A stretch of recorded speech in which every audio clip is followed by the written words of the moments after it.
Given all these geopolitical tensions, gold was flying, and now it's not. What's going on there?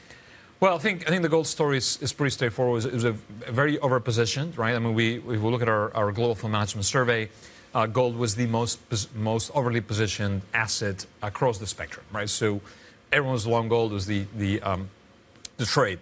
But in order for gold to sustain rises above $3,500 an ounce, you need continued investment demand. You need continued central bank demand.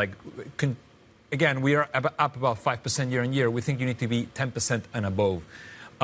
Remember, jewelry demand is down 20% year to date. And one of the issues in the gold market is that, again, prices have become quite volatile in this run-up. And typically when prices get volatile on the way up, it tends to signal a change in trend. It tends to signal potentially a temporary peak.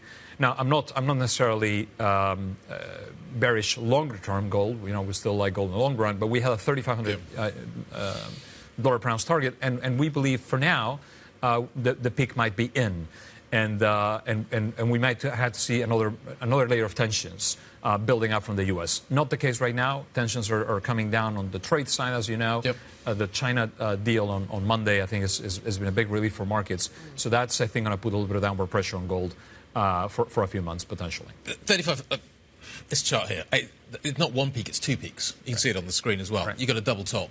Right. Come up to just north of 3,400 twice. That's generally not a good sign. That generally tells you that the market is kind of coming up to these levels, finding a problem, and coming back down again. How hard is it going to be to get north of this level? I just from a sort of your experience, how big a line in the sand is that now? It's a pretty big line in the sand. You need to see another massive layer of geopolitical uncertainty. Massive layer? Yes, massive layer. So it's quite the bar is high, therefore. You use the word massive. Massive layer, right? So remember, the trend is, trade is coming back together. We have 90 days, right? But so trade is coming back together. So hopefully the global trade system doesn't collapse, and we have some agreements. And and maybe, who knows? Maybe we have an economic boom coming on the back of this potential trade deals, right?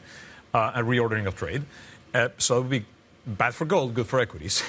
And then the other big question mark to my mind is the geopolitics of Russia, Ukraine. I mean, that's one area where things could still get better.